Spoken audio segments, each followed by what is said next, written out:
It was the year 2000, and I was finally on my way home for the holidays after a long posting in Shimla. The journey was going to be a grueling 35-hour train ride, but I was looking forward to some rest and a break from the relentless cold of the mountains. As I headed to the railway station, I noticed a well-dressed man struggling with his bike by the roadside. Out of habit, I asked if he needed help, but he declined, mentioning he was in a hurry to catch his train.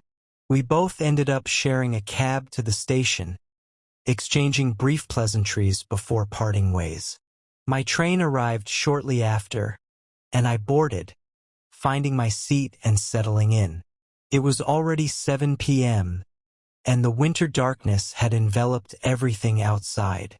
The train soon picked up speed, leaving the station lights far behind. A bit later, the traveling ticket examiner appeared by my seat. To my surprise, he was the same man I had met earlier.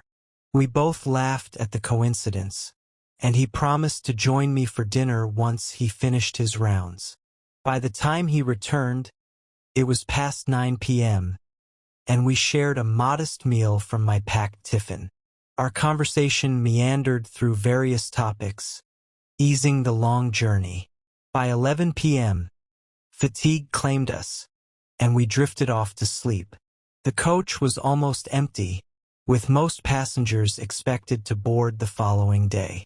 Around 2:45 a.m., the train jolted to a halt on a small bridge surrounded by endless farmlands. The sudden stop disturbed the TTE, who had been dozing lightly. A sharp knock on the window near my head startled me awake. Groggily, I glanced outside and saw an elderly woman wrapped in a black shawl, shivering against the cold. She was begging for food and money. My instinct was to help, and I reached into my wallet, pulling out a 10-rupee note. As I was about to open the window, the ticket examiner's voice cut through the night air, harsh and commanding. He shouted at the woman to leave, his tone urgent and almost fearful. She disappeared into the darkness, leaving me bewildered and a bit irritated. I turned to him, questioning why he had stopped me from helping her. What he told me next sent a chill down my spine. You know how, from inside the train, you can see the face of someone standing on the platform, right? He began. Well, we're on a bridge now above a small canal. There's no platform here, just open space. There are only two explanations for what we just saw. Either that woman was at least 11 feet tall or she was floating in midair. Neither option makes any sense to a normal human mind. His words hung in the air, heavy and unsettling. I felt a shiver run through me, not from the winter cold but from the eerie realization of what we had encountered. We sat in silence, the distant sounds of the train and the dark, sprawling fields around us suddenly feeling far more menacing. Sleep was elusive for the rest of the night. Every creak of the train, every shadow outside the window seemed amplified, steeped in an inexplicable dread. It was a journey I would never forget, a haunting reminder that some encounters defy all logic and reason. I had just finished a week-long business trip and was looking forward to returning home. The train, an old model with creaky wooden seats and dim lighting, was sparsely populated that night. The air was chilly, and the fog outside the windows gave the entire journey a ghostly feel. I settled into my compartment, glad to have it to myself. The rhythmic clatter of the train on the tracks was almost soothing, lulling me into a semi-drowsy state. As the night wore on, the other passengers either disembarked at their stops or retreated to their berths, leaving the train even emptier and eerier. I checked my watch. It was nearly midnight. The compartment door slid open, and I glanced up to see a man enter. He looked to be in his 60s, with pale, almost translucent skin and lifeless, emotionless eyes. He was dressed in an old-fashioned costume, a dark, tailored suit with a waistcoat and a bowler hat. His attire seemed like something out of a different century. He sat down across from me without a word. I tried to be polite and nodded a greeting, but he did not respond. The train plunged into a tunnel, and the lights flickered, casting strange shadows that danced around us. The man's face was briefly illuminated, and for a split second, I thought his eyes were void of any emotion, just blank and cold. The tunnel seemed to stretch on forever, the darkness outside pressing in, making the small compartment feel claustrophobic. When we finally emerged from the tunnel, the man was gone. Startled, I looked around, but there was no sign of him. The seat where he had been sitting was empty, the cushion untouched as if he had never been there. A cold chill ran down my spine, and I felt an inexplicable urge to leave the compartment. I moved to the dining car, hoping for some company to shake off the eerie feeling. It was deserted, the dim lights casting long shadows over the empty tables.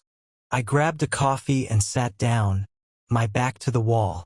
The train seemed unnaturally quiet, the usual sounds of the engine and the tracks muted. I took a sip of the lukewarm coffee, trying to calm my nerves.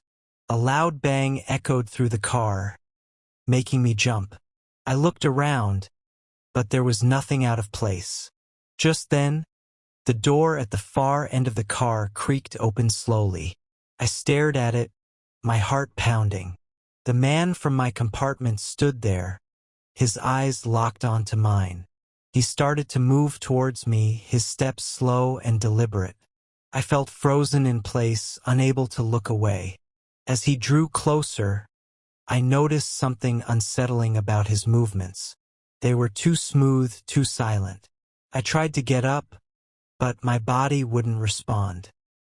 He stopped inches from my table, his face now like a blank, emotionless mask. "Leave this train," he whispered, his voice barely audible but filled with a menacing tone. "You do not belong here." With a sudden jolt, the train lurched to a halt.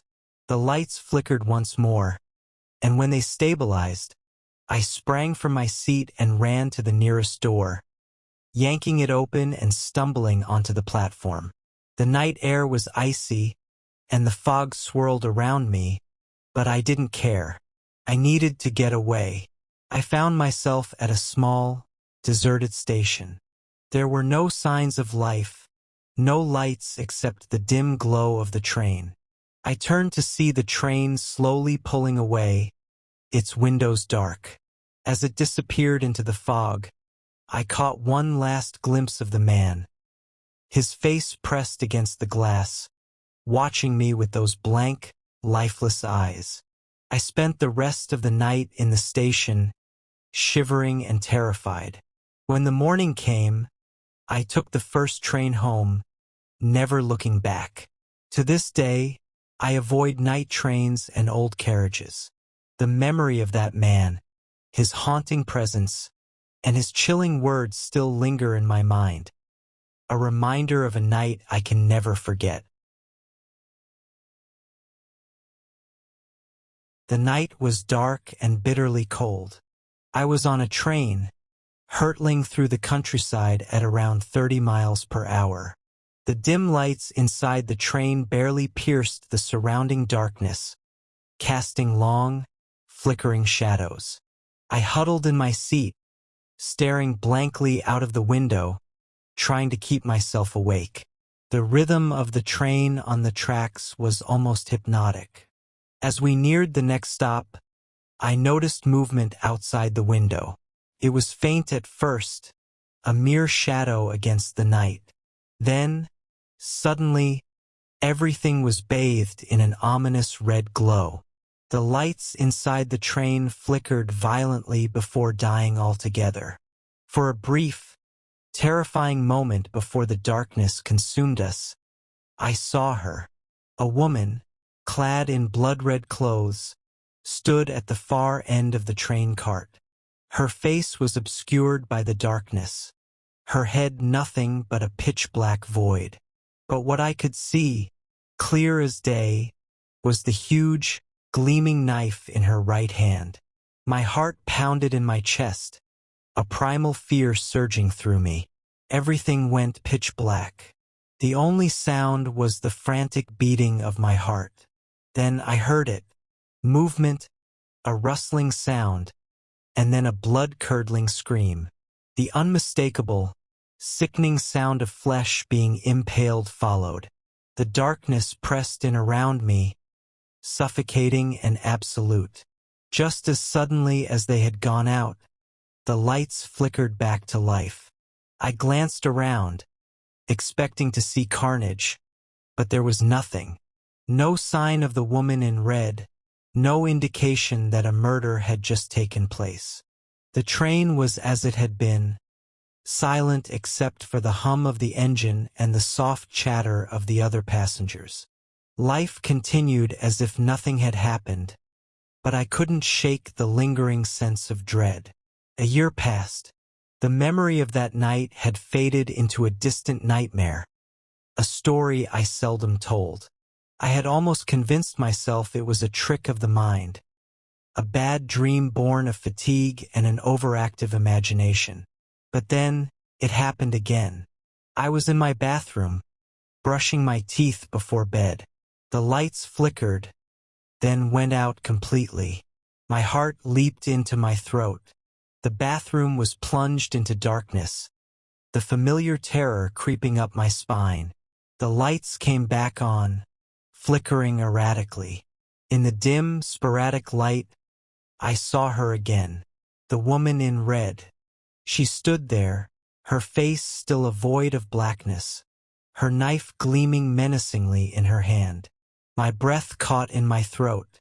The light flickered once more and then went out completely. Darkness enveloped me. I could hear my own heartbeat, loud and fast, echoing in my ears. The sound of her footsteps drew closer, each step sending a wave of panic through me. Then silence. The lights came back on, steady and bright. The bathroom was empty. There was no sign of the woman, no trace of her presence. But I knew what I had seen, and I knew that she was out there, waiting. The fear that had haunted me for a year returned, stronger than ever. The woman in red was real, and she would be back.